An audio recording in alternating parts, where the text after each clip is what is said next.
The last couple nights at the Pine Tree Inn have been difficult. The night before last, there was someone in the next section from where I was, from where I had a bed, who would kind of cough like throughout the night loudly, right? So I kept waking up and going back to sleep and waking up and going out and back to sleep. So that doesn't tend to give you sort of like the best quality of sleep. And then last night, there were kind of a number of things that happened last night. There was I was on the other side of the dorm. I ended up with a bottom bunk instead of a top bunk, which doesn't happen all that often. And someone who was in the same section, she went over to her bed and she was coughing. She was coughing really, really loudly for about 10 minutes. And finally I said to her, you know, I'm here and homeless like everybody else. I have problems just like everybody else. And I don't fuck with people, and I shouldn't be swearing as much as I am. Although, you know, being homeless, I am surrounded by swearing all the time. And then when I leave the building, you know, there's harassers, there's stalkers, there's child molesters, there's ads, you know, all over the place. It's horrible. I mean, my daily experience of life is really, really awful. Really pretty much all the time, you know, and I try to deal with it, but it's very, very, very difficult and extremely frustrating to go through this stuff day after day after day and have the people who are causing it just not care. But she seemed to accept what I had to say. I mean, I think probably it sounded reasonable to her what I said, so she didn't really bother me again that night. But then there was someone else who was sleeping in that section, or supposed to be sleeping in that section, who was really, really loud. I mean, she was I think in the middle of the night. I think it was like maybe 3 o'clock in the morning. And she was just sitting up in her bed, just coughing,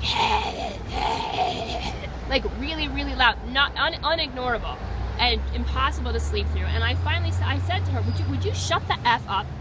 And I think that kind of shocked her a little bit, because I think maybe she didn't expect me to say anything. And then 20 minutes later, she's doing it again. And I just said to her, you know, you are not the only person in the world.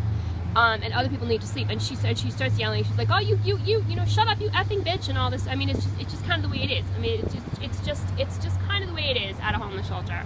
And I got up and I went to talk to a staff person who had I sat down near the staff person who was in the other. She was in the other hallway, and she had to take the earphones out of her ear to be able to hear what I had to say. And I said, there's someone in my section who's coughing a lot. And I said, you know, there was somebody last night who was coughing in the next section, and I didn't get a lot of, my sleep wasn't really all that great last night, right? And tonight I can't take it. She's like, oh, there wasn't a lot of coughing last night because we can hear it. And I'm looking, and she had just taken the earphones out of her ears. So what are you trying to say? That she can actually hear everything that's going on in these big rooms? And I said, well, I was all the way at the other end of the hall last night, and I really didn't get. My sleep was interrupted a lot, and tonight I just can't take it. I cannot take it. I can't do it. You know, I'm gonna lose my temper. I can't deal with this person tonight.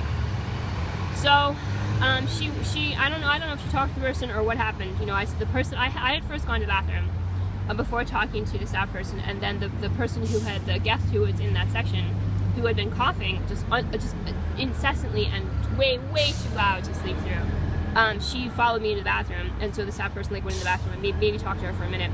But then what happened after that was other people